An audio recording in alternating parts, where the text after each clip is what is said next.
tagumpay o kabiguan, ng ligaya o lungkot. Kaya marapat lamang na tanggapin si Jesus bilang tagapagligtas at Panginoon. At matapos yun ay panariwain ang katapatan at paglapit sa Kanya bawat araw o day by day. Ang day by day ay naglalayong umalalay sa pang-araw-araw na pamumuhay. Narito po si Kuya Ed Lapis sa mensaheng pinamagatang Respect Work.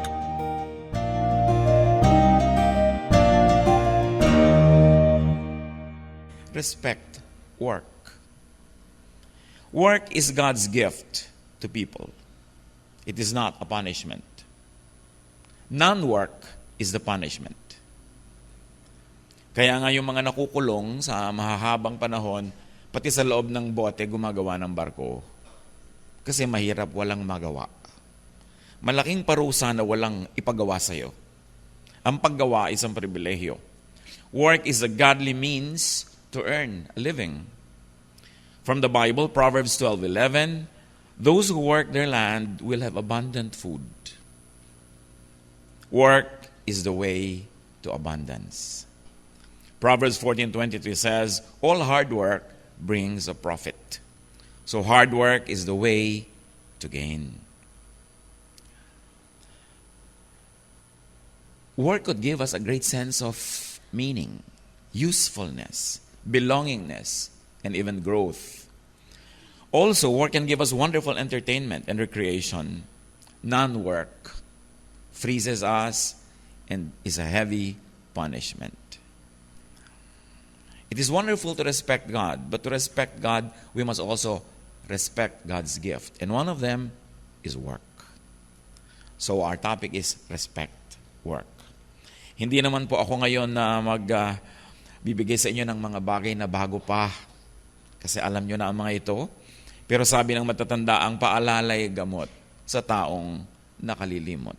So, konting paalala lang sa isa't isa sa atin. 5 elements of work worthy of respect. There are many, but let us just focus on 5 for now. Respect work time. Ecclesiastes 3:1, there is a time for everything and a season for every activity under heaven. God, who is God of order, had ordained that there's going to be a proper time for every proper activity under heaven. There is time to work. And for many of us who are privileged to be full-time workers, that's 1/3 of our lives. 8 hours would be 1/3 of every day. And some work beyond 8 hours. So that's at least 1/3 of your life spent at the workplace doing work. There is time to work. So defer to the work clock. Treat work time as bought and paid for time. Ang oras ng isang manggagawa ay hindi kanya.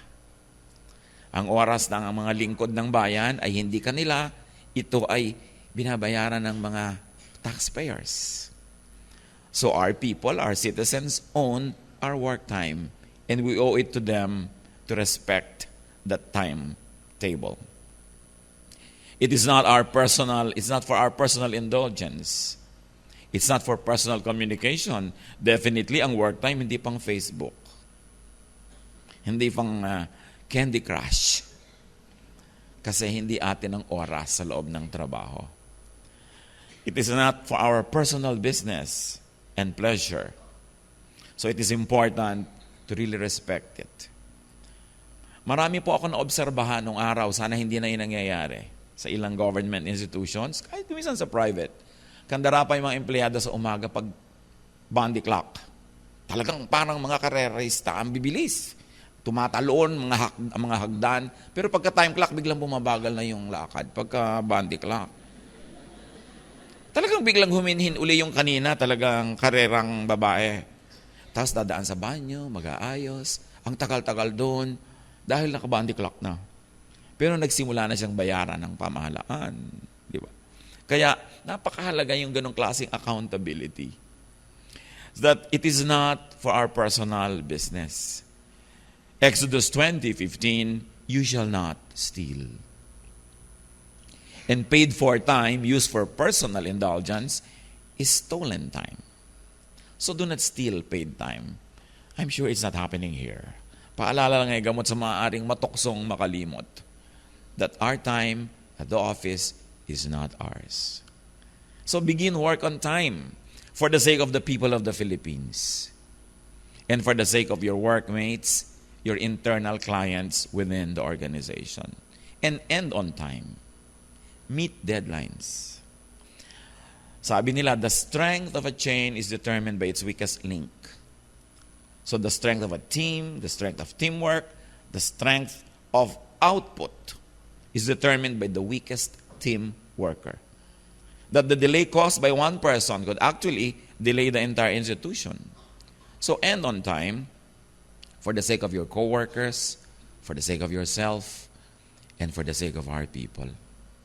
That we do not bring work and business to breaks. Meron po mga coffee break di ba? May mga lunch break. Try not to discuss business during coffee break. Try not to extend your working hours during the coffee break because it's supposed to refresh you. It is supposed to give you rest from the toil of work so that you might gain perspective. So that when you return to the workplace, you are refreshed. You look at it from a refreshed point of view. So try not to discuss office work while having coffee break. And very especially, try not to gossip during coffee break. Because it will make the time negative. It will affect your work. So refresh yourself. You owe it to yourself and to your fellow workers.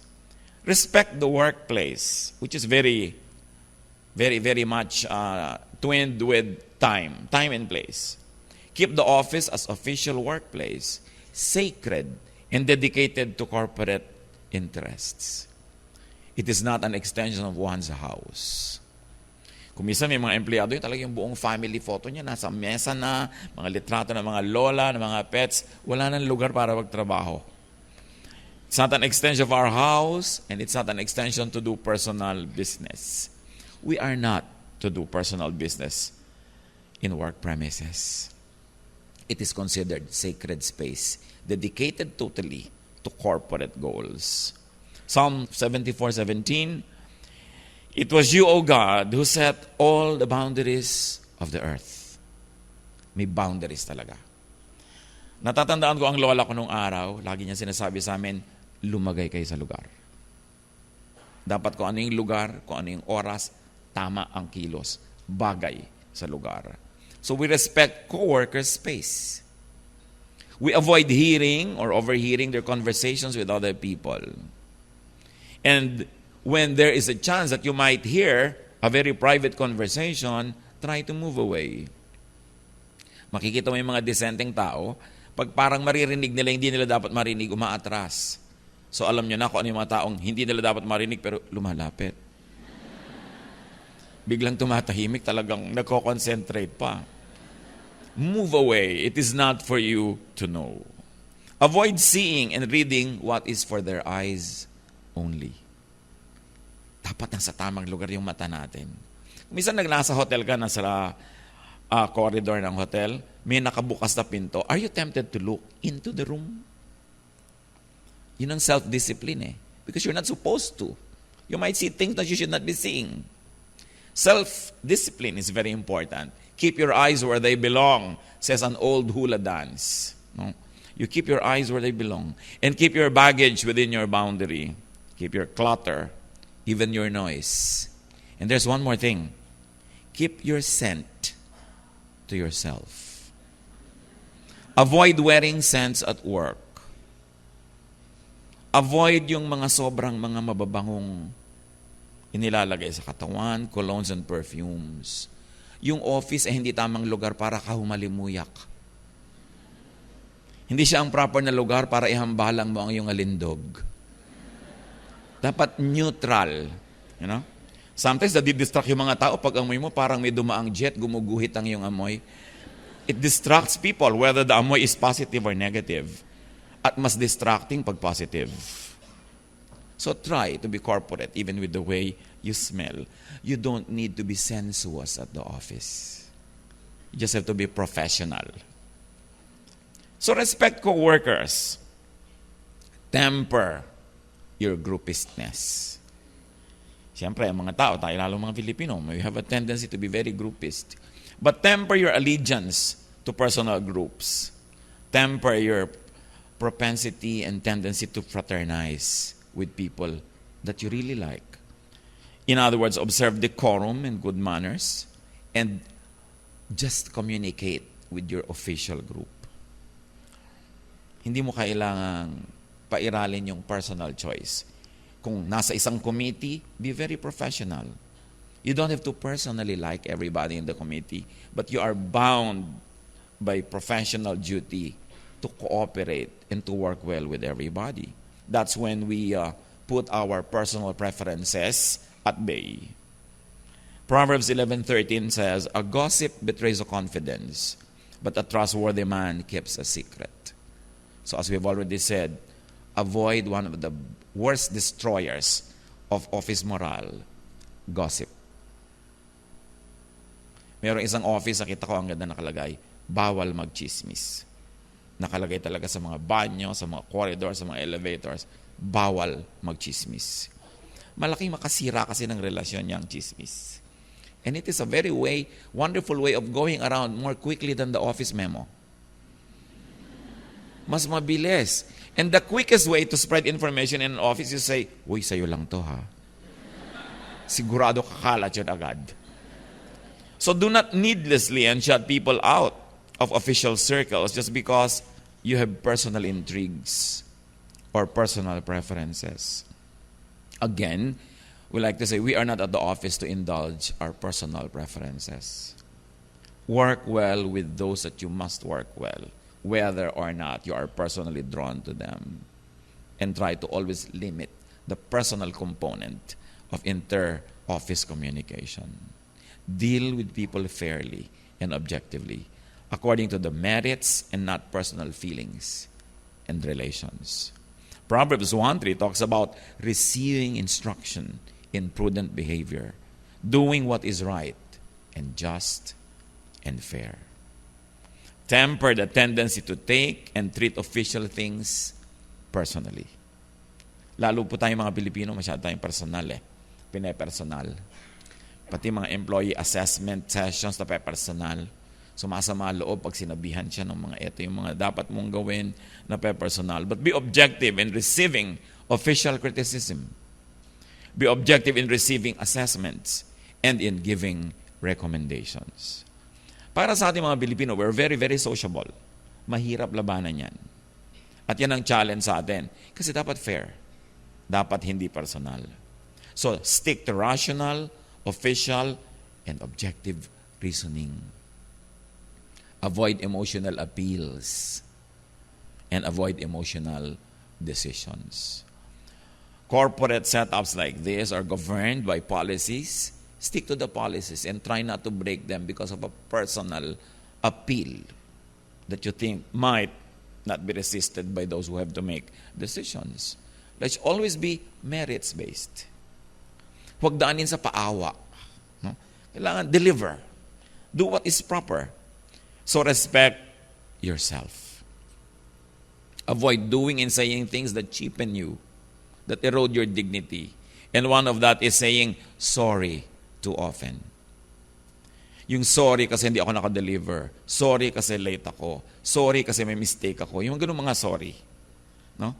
Well, it is proper to say sorry when you really must, but avoid causing yourself to have to say it.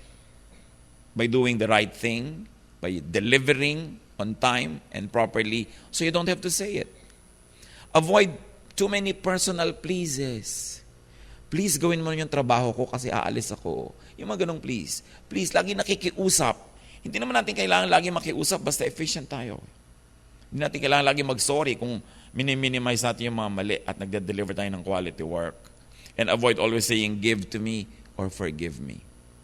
These are all personality-based and person-based ideas.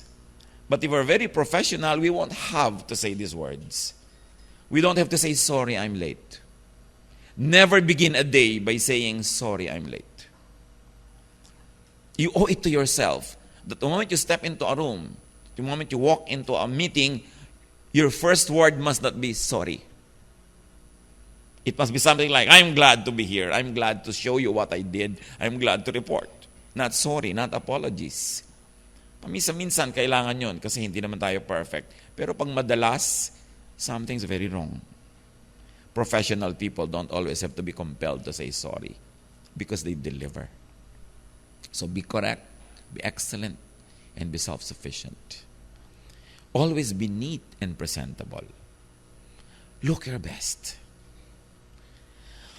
When people do you wrong, when people are not nice to you, looking good is the best revenge.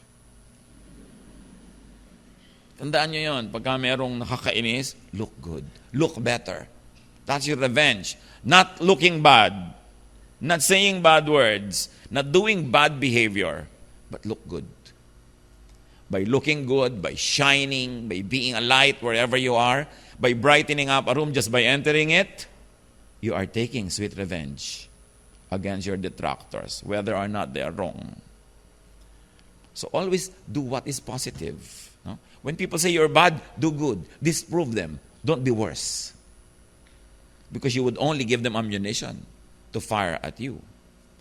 So, at the office, moderate expression of personal feelings, especially anger and sadness. We affect people around us.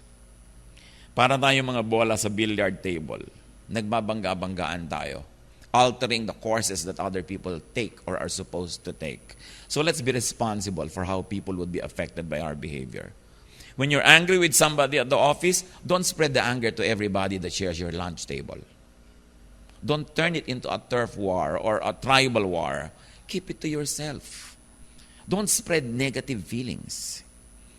At mag-ingat din kayo sa mga tao na pagkakausap nyo, kanina natutuwa kayo kay person A, nung makausap nyo si B, galit na kayo kay person A. Hindi nyo naman narinig si A, na-influence na kasi. Watch. Kung binabantayan natin yung mga pinto natin, nilalagyan natin ng lock. Kotse natin, nilalock natin, lagyan din ng locking mechanism sa inyong tenga. You have a right to filter what you hear. Don't allow people to poison your mind and involve you in their petty quarrels. Kahit nyo sila kaibigan. Kailangan binabantayan mo, itong taong to, pagka nakausap ko, laging nagagalit ako sa iba. Minsan kasi hindi natin nahalata yun. Minsan kasali ka na sa gera niya, na recruit ka na niya, naging pawn ka na niya sa kanyang cruel chess games without you knowing it. Because people that we have lunch with, people that we have coffee with, could manipulate us into fighting their wars for them. So let's watch what we do and always try to brighten up the mood of everybody else. It is our duty to each other. Your mood, your affection, affect others. So, affect a corporate mood at the office. Professional. No matter what's happening inside our hearts, in our homes, try to be professional the moment you step in to the workplace. Because the output of the entire team might be affected by your mood.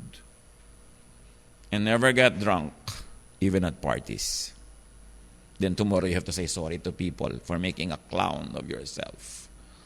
It's important to always observe proper decorum. Even our behavior outside the office affects what happens at the office. Because space is spaceless. There's really no way to contain what happens in a certain place. It has a way of going around. So keep your family, your romance, and your creditors away from the office. Or away from the office phones and email. Kasi nakakagulo yan. Teach others to respect you. I do not wish to insult your intelligence by telling you what you already know. I said, paalala lang to para hindi tayo nakakalimot. Dahil alam naman natin talaga to eh. And especially sa office, of course, to be dignified, don't go for freebies. Do not be a slave of our desires. Sometimes we get to become interested in something that we don't know we're already sacrificing our dignity. The 10th commandment says, you shall not covet. Do not desire what is not yours. Kahit wala kang pera, pagka hindi ka hahabol-habol sa hindi sa'yo, igagalang ka kahit ng mayaman. Basta hindi mo hinahabol yung kanya. Hindi ka nagpapakita ng interes. Kahit walang laman ang tiyan mo, igagalang ka kahit ng pinakamayayamang tao pag hindi ka hahabol-habol sa mga barya niya. So it is important to always treat ourselves with caution and not be enslaved by our passions. Do not take careless shortcuts. Do not invite disrespectful treatment with the way you dress, with the way you talk, with the way you behave. How people treat us is actually just a reflection of how we treat ourselves. Minsan may mga nagrereklamo sa akin, bakit po kaya ang dami-daming bumabastos sa akin lagi? Sabi ko, iha, baka naman bastusin ka. Kasi bakit naman kahit matino, binabastos ka pag ikaw nandun. Pero bakit yung iba, pag nandun sila, kahit yung lasing tumitino? You inspire people to react to you. So mahalaga that if we like to be respected, we emanate that aura of self-respect. So do not solicit help, business, and patronage from persons under your influence or authority. Do not seek patronage from clients because they will collect from you. Balance is the law of the universe. When you get, you give.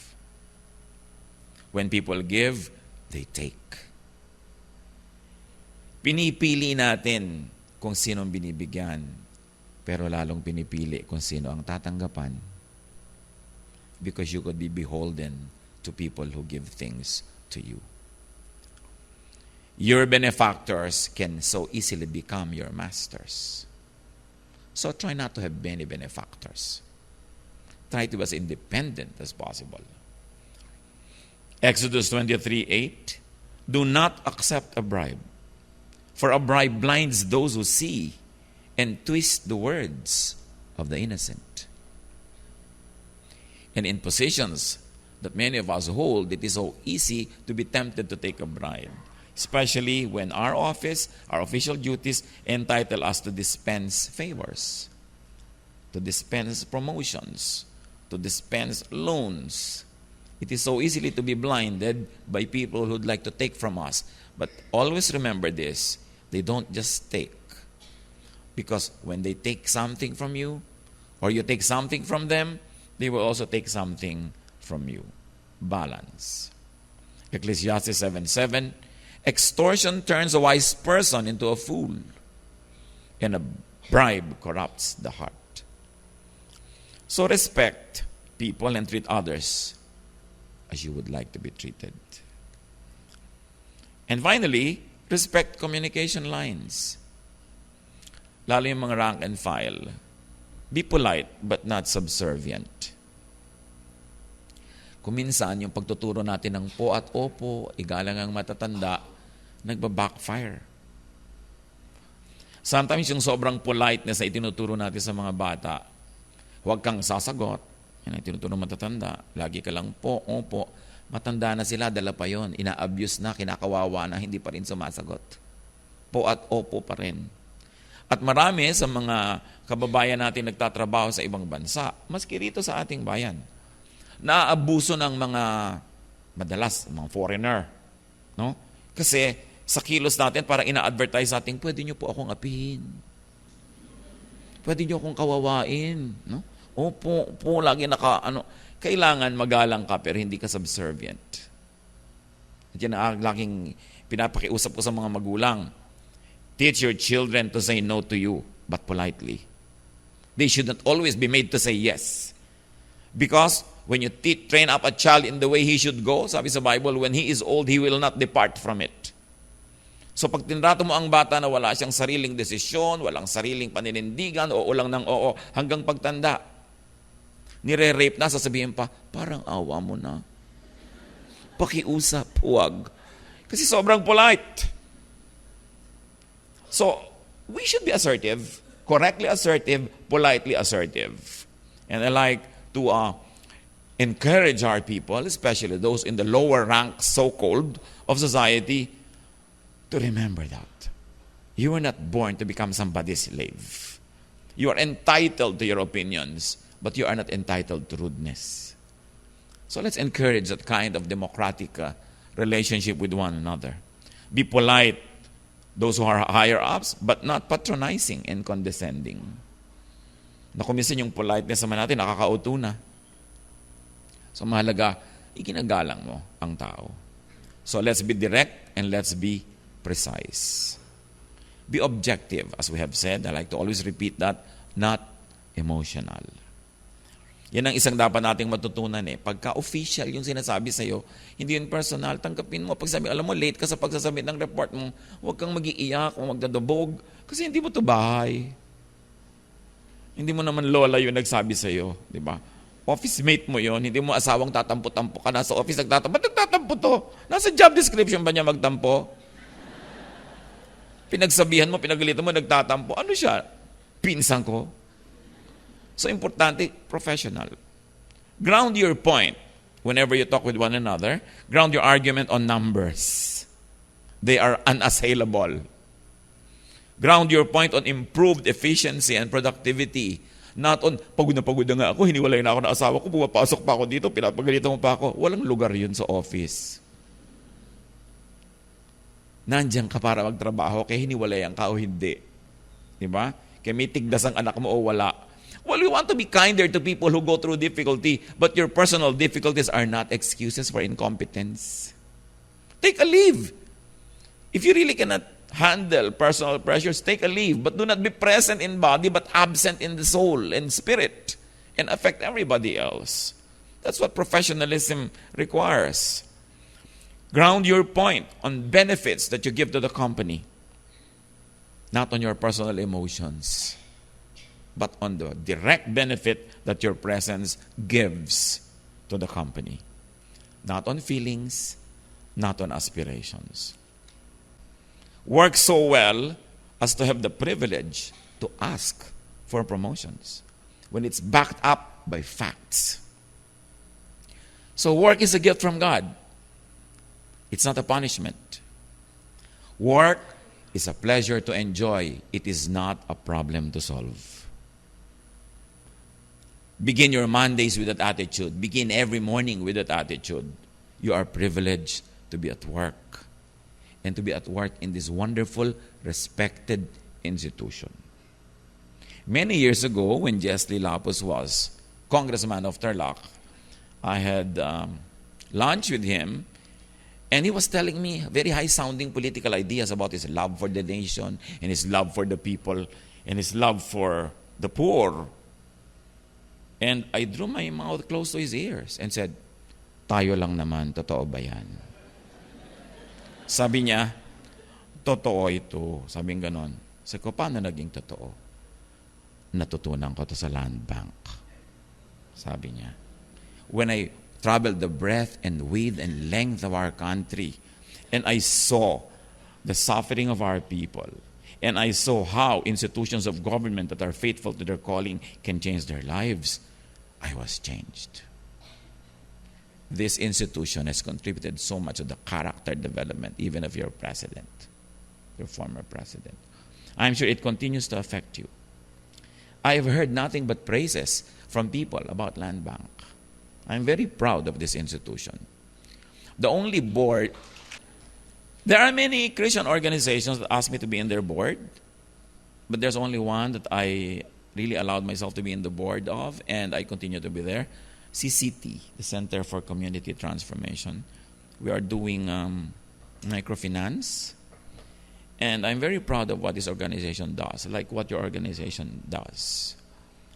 What you do, if you were a clerk, if you were an elevator person, if you were somewhere in the rank and file, if you are top management, everything that you do here at work affects people out there. Sa husay ninyo, may mga buhay na magbabago to unlad. May mga sikmurang magkakaroon ng pagkain sa loob nito. Sa husay ninyo, mayroong makakatapos mag-aral, may makakapagpagamot ng sakit. Sa husay na ginagawa ninyo, may mga taong mahahango sa hirap. Huwag kayong magsasawang maging mabuti. Because God knows what you're doing. Pero sa ating mga bawat pagpapabaya, Sa bawat pagsasabi nating, saka na, bukas na. Sa bawat pagde-delay natin at pagsasawalang bahala, may mga gutom na lalong magugutom. May mga mahirap na lalong hihirap pa. Merong mga gipit na lalong magigipit. Kung minsan hindi nyo kasi nakikita face-to-face ang bawat taong natutulungan ng institusyon na ito. Pero yung lilimutin na lahat ng ginagawa nyo, may talab sa buhay nila. And always thank God for the privilege of being a part of an institution that is committed to the upliftment of the lives of our people. Napakaganda na inyong ginagawa. Mabuhay kayo.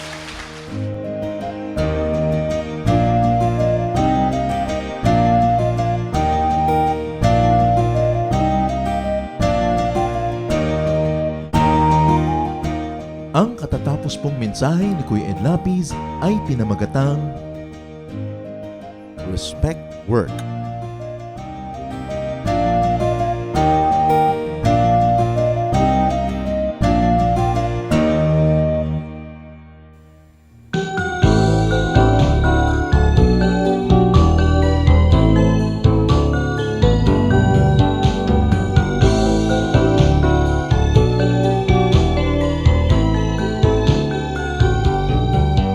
Bigyan mo ako ng pusong laging may awit, hindi nagagalit.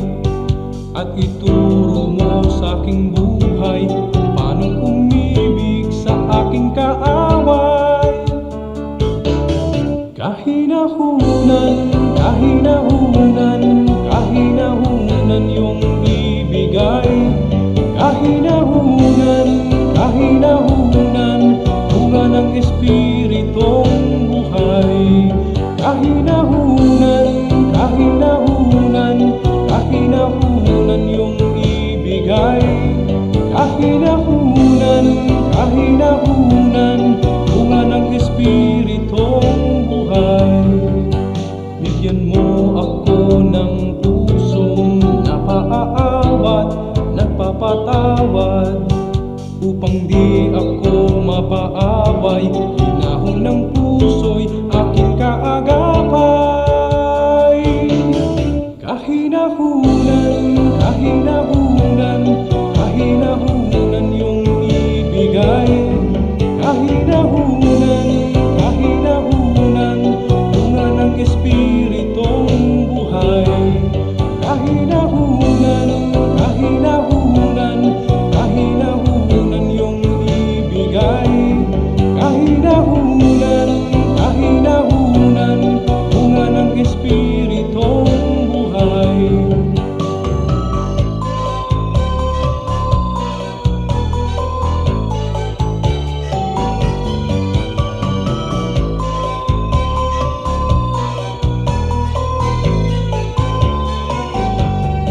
Kahinahunan, kahinahunan, kahinahunan yung ibigay. Kahinahunan, kahinahunan, bunga ng Espiritong buhay. Kahinahunan, kahinahunan, kahinahunan yung ibigay. Kahinahunan, kahinahunan, bunga ng Espiritong buhay. Kahinahunan, kahinahunan, kahinahunan yung ibigay. Kahinahunan, kahinahunan, bunga ng Espiritong buhay. Bunga ng Espiritong buhay. Bunga ng Espiritong buhay. Bunga ng Espiritong buhay. Tayo po ay dumako sa ating hiyas ng lahi. Marami pong hiyas ang ating bayan na dapat ay makilala nating mga Pilipino. At hindi lang makilala, ito ay ating ganap na itanghal at gamitin sa ating pagsambang Kristiyano. Akala kasi ng iba, pag naging Kristiyano na sila, dapat Western na o kaya kanluranin na ang paraan ng musika, ng pananamit, ng pagsamba. Subalit napakayaman po ng ating mga kaugalian na kung atin lamang babawiin sa mga gawa ng kaaway at sa kadiliman magagamit para po sa kapurihan ng Panginoon at para rin sa ikatatanghal ng ating lahi. Sa atin pong hiyas ng lahi ay ngayon ay ating pakikinggan ng instrumentong patatag. Ito po ay isang paglikha ng tunog at musika ng mga kalinga.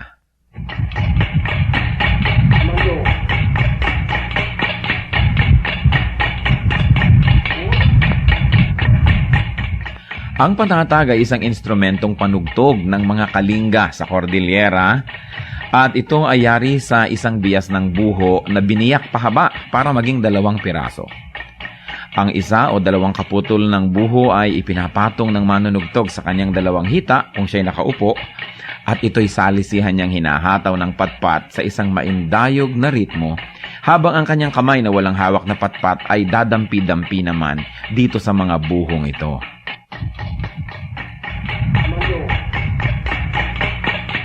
Maaaring sumali ang 1 hanggang 6 o higit pang mga manunugtog na salisihan ang pasok sa ritmo, habang sila ay nakapaghahabi naman ng isang melodya. Ginagaya ng patatag ang mga musikang nalilikha ng gangsa o ang mga mumunting gongs ng mga katutubong Pilipino sa Cordillera. Ang paglikha ng musika sa ating bayan, lalong-lalo sa mga kalinga, ay bunga ng pakiramdaman at pagbibigayan ng isang grupo ng manunugtog. Hindi lang tayo lumilikha ng tunog, hindi lang tayo lumilikha ng musika, patuloy tayong humahabi ng lipunan kung saan ang pagpapahalaga ng bigayan, pakiramdaman ay kitang-kita sa paglikha ng tunog. Sa paggamit ng patatag, ang mga kalinga ay isa-isang nag-aambag para makabuo ng isang melodya. Hindi lang isang tao ang gumagawa ng melodya at ang iba ay para lamang na tagatulong o background, kundi ang lahat ay kasama. Ang patatag ay maaari nating gamitin sa paglikha ng musika para sambahin ng Diyos. Kailangan lang masanay ang ating tainga sapagkat kung bago ay parang tayo'y naninibago. Subalit ang lahat po ng tunog ay bigay ng Diyos sa sinukob. At marami nga lang tunog ang ginamit ng kaaway ng matagal na. Dapat bawiin na natin at gamitin sa pagsamba sa Panginoong Hesus. Ang patatag ng mga kalinga, hiyas ng lahi, hiyas ng bayan.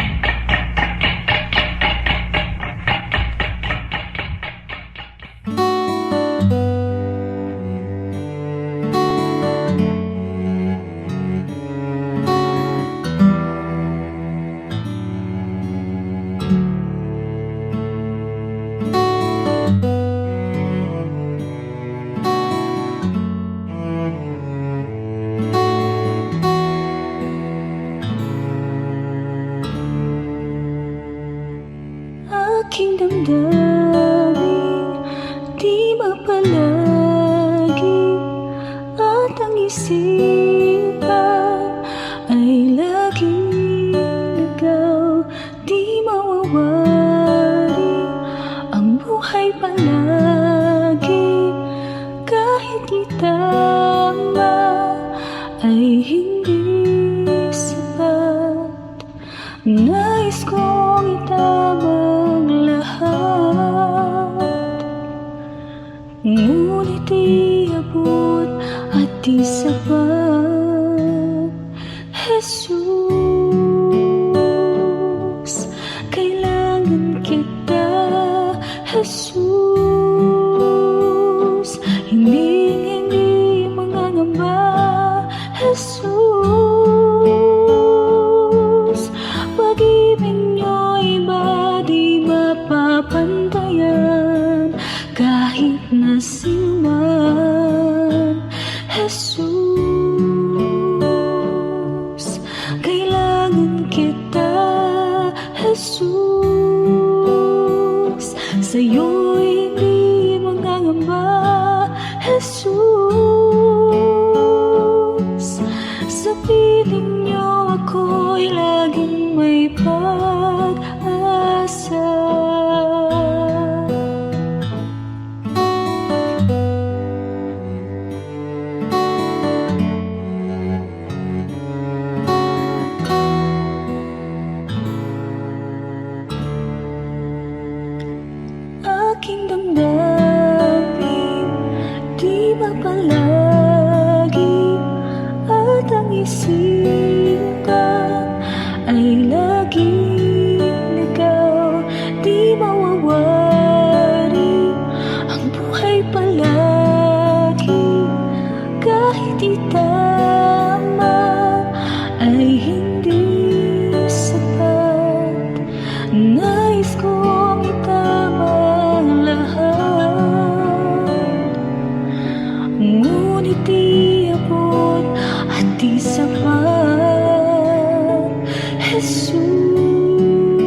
Jesus,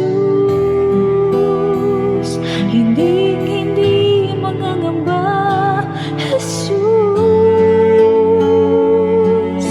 pag-ibig niyo'y iba di mapapantayan kahit na sino man. Jesus, kailangan kita. Jesus, sa'yo'y hindi mangangamba. Jesus, sa piling niyo ako'y laging may pag-asa. Jesus, kailangan kita. Jesus, hindi mangangamba. Jesus, pag-ibig niyo'y iba di mapapantayan kahit na sino man. Jesus, kailangan kita. Jesus, sa'yo'y hindi mangangamba. Jesus, sa piling niyo ako'y laging may pag-asa.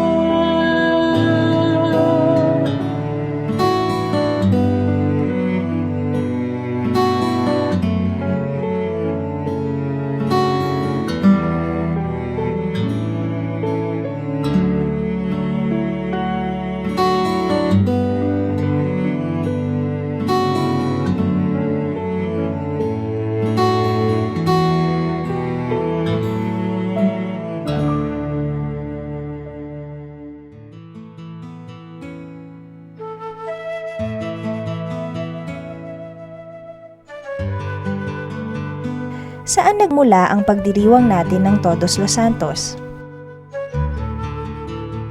Ang mga Pilipino, maski nung hindi pa dumarating ang Katolisismo sa Pilipinas, ay talagang nakikipagniig sa alaala ng kanilang mga yumaong mahal sa buhay, mga ninuno, mga magulang.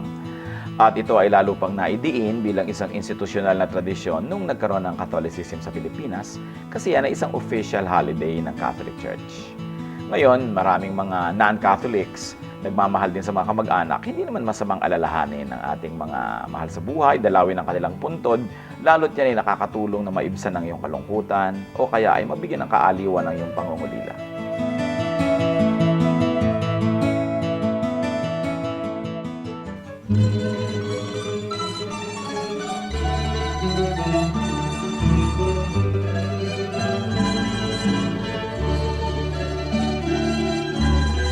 Mga gawa niyo sa aming buhay, tuwin ay naaalala.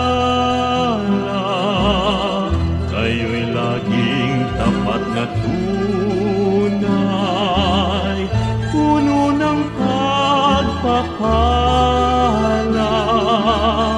Salamat sana'y pinatawad, nilinis niyo, Diyos. Pakinggan niyo't aming ilalahad, awit sa inyo, Jesus. O kay sarap mabuhay, sa piling niyo, Jesus. Bawat landas may kulay,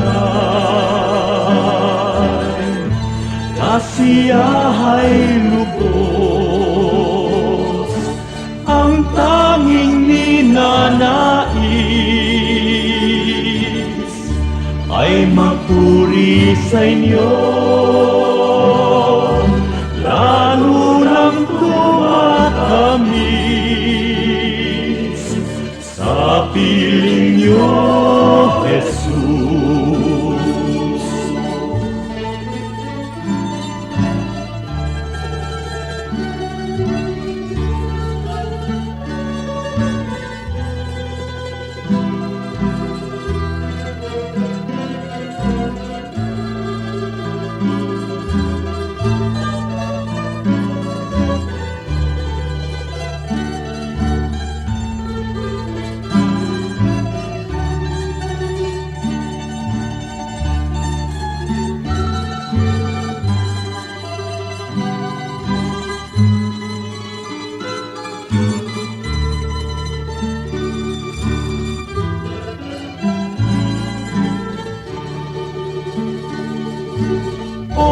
kay sarap mabuhay sa piling niyo, Jesus. Bawat landas may kulay, kasiyahay lubos,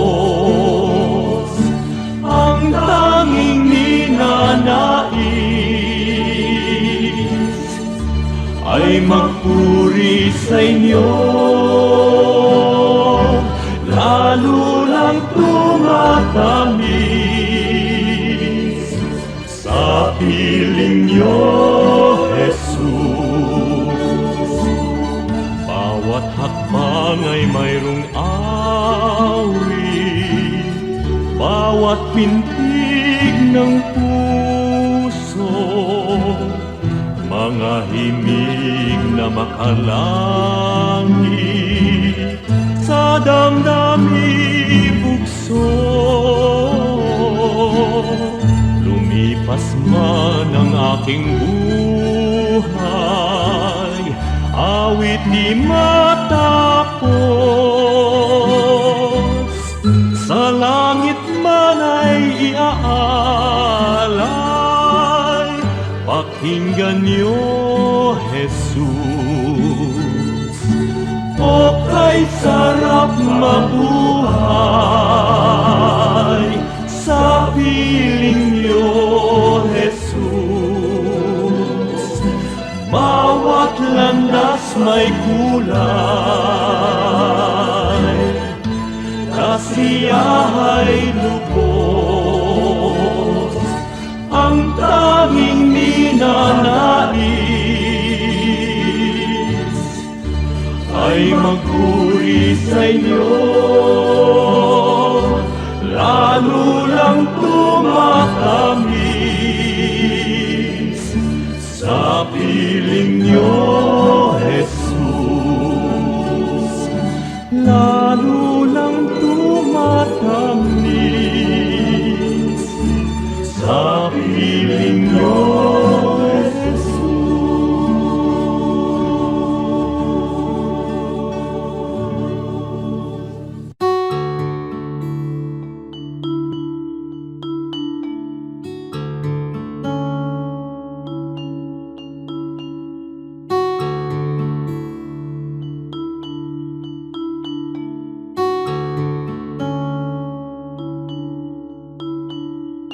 Pagmamahal mo sa akin, o kahirap malirik, dating sarado ang isip kay kitig. Mulian kang nakilala, ang pananaw na wasto, sa kapwa-tao nais mo. O Jesus, ang iyong pag-ibig ay hindi nagtatangi, puso ko ay nagpupuri, tingin pagluwalhati sa paglakbay sa aking buhay. Di na nga maliligaw, puso ko man maging isip, tigib lagi ng pag-ibig.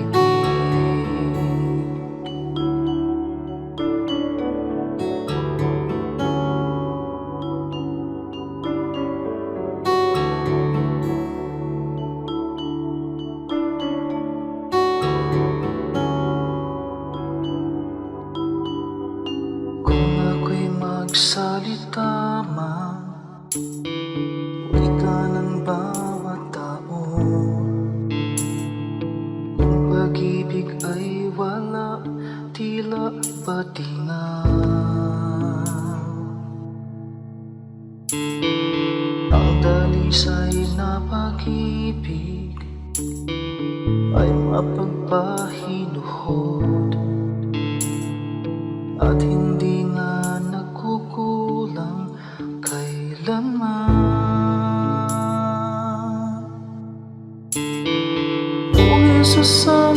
pag-ibig ay hindi nagtatangi.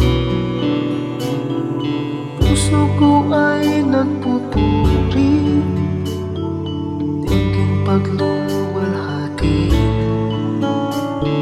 sa paglakbay sa aking buhay. Di na nga maliligaw, puso ko man maging isip, tikit lagi ng pag-ibig.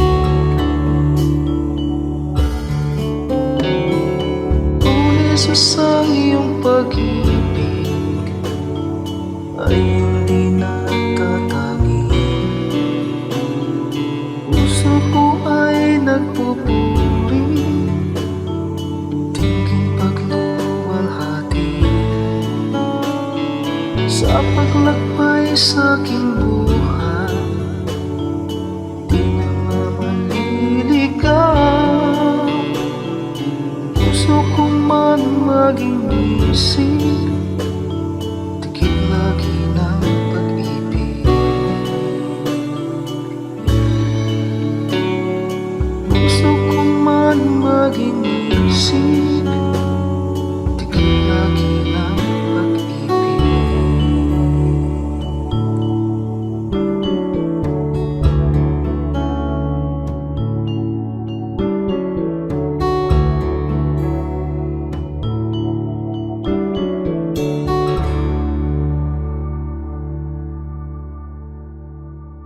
Sa inyo po, Panginoon, lapat itong aking loob na sumilong at pasakop, makisuno at sumukob.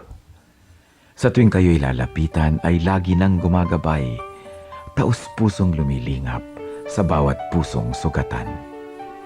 Kabutihan niyong matapat, bukas palad kong magbigay, kahit ang tulad kong abay, walang patagong anuman.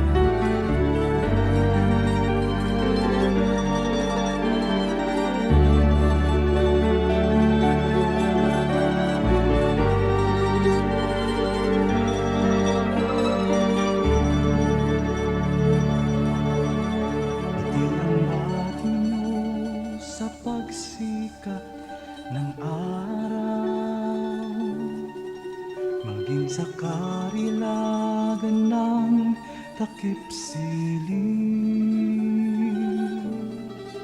at sa kandili nyo ako'y hindi maliligaw. Datnan man ng unos sa lalim ng Kung sisikapin kong bilangin ang mga bituin, isa-isahin ko man bato sa buhangin, walang makahihigit sa lawak ng iyong pagtingin, sa kalinga niyo pagmamahal sa akin. Hallelujah, Hallelujah, Hallelujah,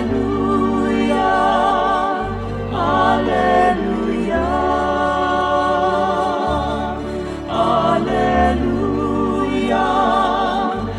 Hallelujah,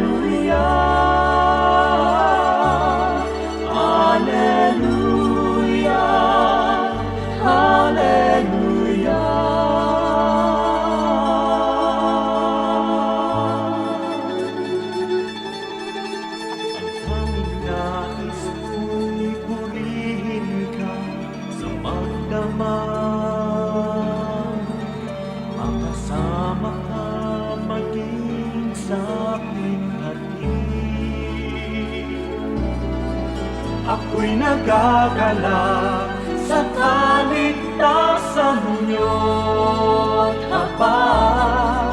Pagkat paglapit ko, ngiti ang iyong bati. Hallelujah, Hallelujah, Hallelujah.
Oras na po para pansamantalang magpaalam ang programang Day by Day. Tayo po'y magsama-sama tuwing ika-6 hanggang ika-7 ng umaga, araw-araw. Magandang umaga po at mabuhay ang Panginoong Hesus!